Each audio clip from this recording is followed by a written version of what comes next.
Hey everyone, Robert Ferringo with Doc Sports here with your free play video for Friday, November 1st. Make sure to check me out at www.docsports.com.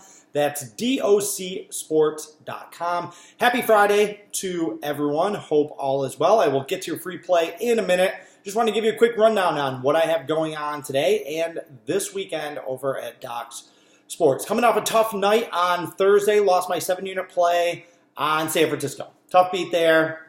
Just the quintessential backdoor, and the underdog domination in the NFL continues this season. I mean, really there's nothing to say at this point. I feel like you should just bet on every underdog, just flat bet every underdog in every game in the NFL. NFL underdogs still more than halfway through the season, hitting over 60% on the season. San Francisco I still thought was the right play. They were up 2 touchdowns. They really dominated that game for anyone that watched it. We did hit on the over. So it wasn't a total loss, but a tough way to start our weekend early. I still have a full college football card. I don't have a top play per se, but there's 2 games on there that I really like that are rated higher than the rest of my card. And then my top play of the weekend, I have a 6-unit total going in the NFL on Sunday. I have a 6-unit total, a 4-unit total, and then a 4-unit total on Monday Night Football. Those are 3 of my favorite football plays of the weekend. NBA, not much, off to a slow start. To start the season, I was going to have a big play today. We hit a 6-unit play with Utah over the Clippers on Wednesday. Also missed a 6-unit play that night. We're very, very close to having a very, very big night. I feel a breakout coming. I mean, we're 2 weeks into the season, so I'm not going to stretch. If I was up big in the NBA right now, I wouldn't be pumping my chest. I'm not down big by any stretch of the imagination, although I am down. I'm not worried about that either. We still have, 7 months left in the NBA season, so slow and steady wins the race. In the NHL, back-to-back winning nights. I am looking at a potential 7-unit play for Saturday. It will depend on some of tonight's action. I have 4 plays on the board tonight, and it'll depend on whether or not I got the number that I wanted. MLB season ended with that thrilling Game 7. Another winning season for us. That's 3 straight winning baseball season. Thank you to all of you that were my baseball clients this season. I hope you'll keep me in mind next April when the next baseball season resumes. So nice to have a winning season there. Let's put some more winning seasons on the board, huh? But the big news, at least for me, football is still king. That is still where the majority of my focus is, all right? Even though I'm all in on NBA and NHL, football is king. We all know that. Nobody's disputing that. However, college basketball, 4 days away. This is the time. I'm going to be doing another video about why you should be all in on early season college basketball. You can look for that on my YouTube channel.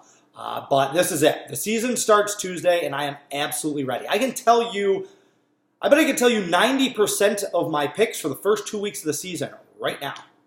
I know the numbers. I know the matchups. I'm ready. That's how confident I am, and that's how prepared I am for this season. I can already tell you which games I'm going to be looking at, not just Tuesday when the season starts, but all of next week, I can tell you. Big play Tuesday, big play Wednesday, not as much Thursday, and then I'll have a big play Friday. All right, I am going to be throwing some haymakers the first week of the college basketball season.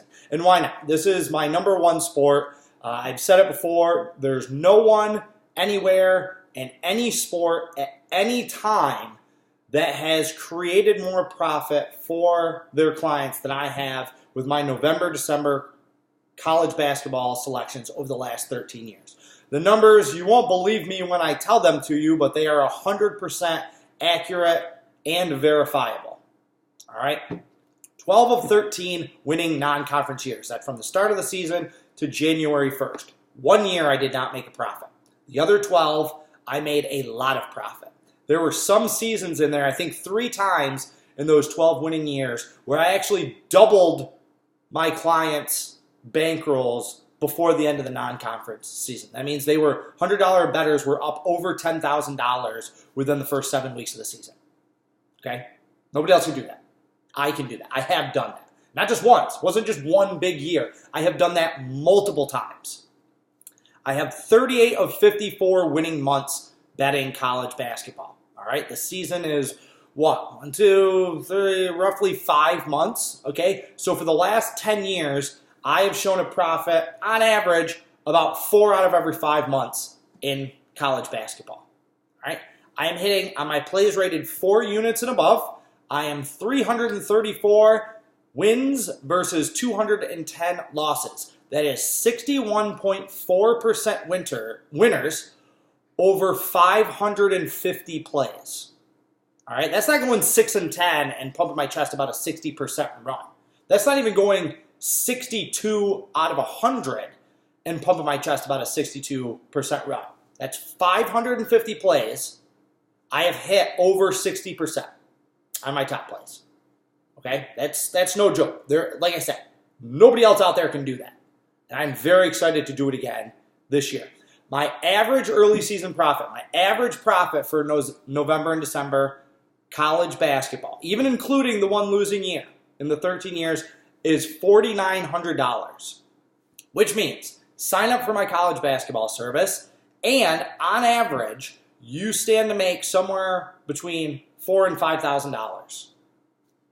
Pretty simple. The math here is pretty simple. Over the last 13 years, I'm up over $63,000 with my non-conference, again, this November, December college basketball selection. $63,000. Someone that had bet every single one of my plays over in non-conference action, November and December college basketball, just 2 months over the last 13 years, you'd be up over $60,000.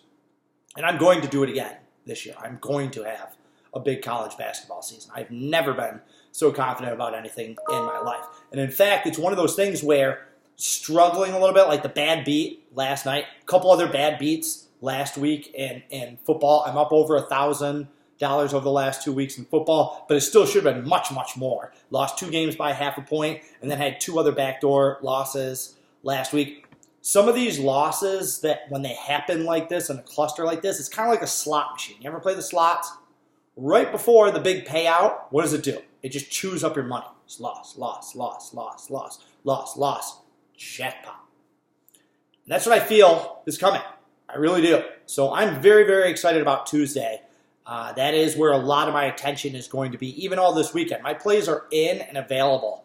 They're up on Doc Sports website right now for the weekend. So I've done my football handicapping. I've released my plays. There's nothing left to do but sit back and tally the results. So now my attention and my focus is on college basketball. I'm very excited. I really hope that that you will sign up for me. I'm telling you, it's the best thing that you can do. It's the best investment that you can make in the sports betting market. So, all right, you waited around long enough. Here is your free play for tonight. It's not terribly exciting. It's not terribly creative even.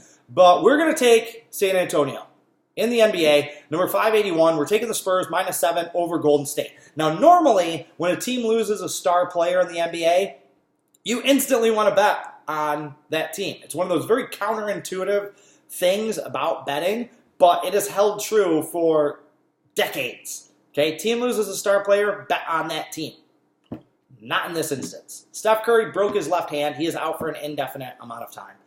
The Warriors were already kind of off the rails, even with him, to start the season. I will admit, to this point, and it looks like moving forward, I was wrong about the Warriors this year. Okay, I thought that they lost Kevin Durant and a couple other veteran bench players, yes, but they added D'Angelo Russell, all right, who I thought was going to be able to offset the Klay Thompson loss. They got a little bit younger and a little bit more athletic. I thought they were going to be okay. I thought they would be above 500. I've had them pegged as a playoff team that was threatening 50 wins. Doesn't look like it.